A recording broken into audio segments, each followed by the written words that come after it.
Buenas noches, mi nombre es Sebastián Cueva, soy estudiante de la Pontificia Universidad Católica del Ecuador, de la Facultad de Medicina. Actualmente me encuentro cursando el quinto nivel. Para esto, en la materia de razonamiento clínico, les vamos a exponer sobre los ruidos cardíacos agregados. Los ruidos cardíacos agregados básicamente pueden escucharse como un clic o como un chasquido. Estos van a variar de acuerdo a su ubicación, a su lugar de origen y a su auscultación, a su foco de auscultación. Por ejemplo, tenemos primero los clics.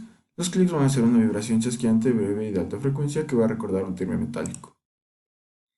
Como principal tenemos el clic aórtico, en el que generalmente es considerado como un falso desdoblamiento del primer ruido, ya que es simplemente un reforzamiento del componente eyectivo del mismo. Este aparece entre 0,05 y 0,09 segundos después del comienzo del primer tren de ondas audibles.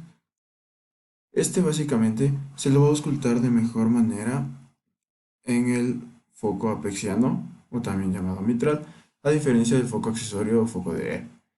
Como las causas más comunes, tenemos una estenosis aórtica valvular intensa y no calcificada, una aorta bicúspide, una hipertensión arterial grave, una arteriomatosis senil de la aorta suprasigmoidea. Y también vamos a ver que este va a estar producido por vibraciones de la pared aórtica, de las valvas y del anillo sigmoide, en cierto grado por una fibrosis por una eyección hemática muy potente. También tenemos un clic pulmonar. El clic pulmonar va a continuar con las mismas características que el aórtico. La diferencia es que se va a auscultar en el foco pulmonar. Su intensidad va a ser mayor y va a estar retrasado por la inspiración, como podemos ver aquí en el gráfico. Este sería el clic pulmonar. Como causas principales vamos a tener que este se va a presentar en una estenosis pulmonar valvular leve o moderada. También se va a presentar cuando exista una hipertensión pulmonar primitiva o secundaria, una comunicación interauricular o una dilatación idiopática de una arteria pulmonar.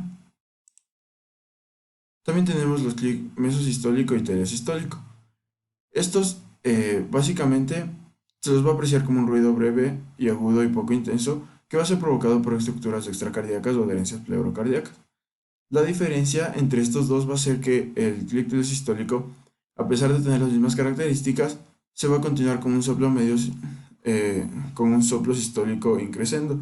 Aquí el segundo gráfico podemos ver que aquí está el clic en presencia de o sea, está anterior a un soplo sistólico increscendo.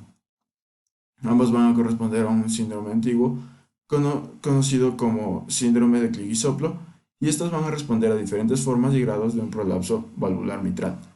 Eso es importante porque ambas van a responder a la misma patología. De aquí vamos a tener los chasquidos, que se denominan como vibraciones chasqueantes. En ocasiones también se puede denominar como sonidos secos.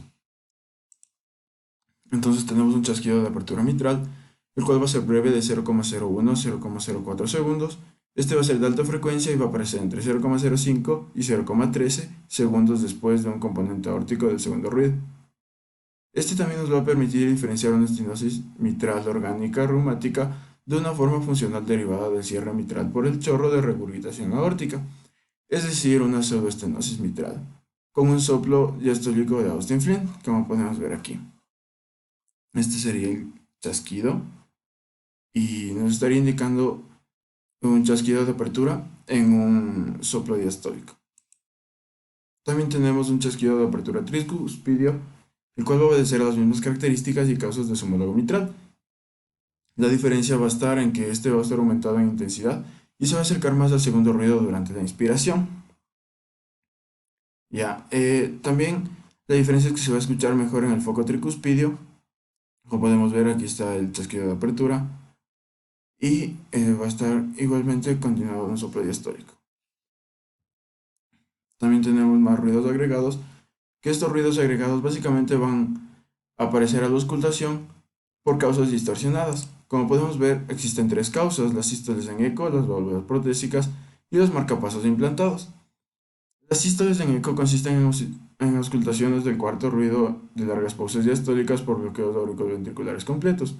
Estos van a estar generados por una sístole auricular de un ritmo sinusal o de un aleteo típico.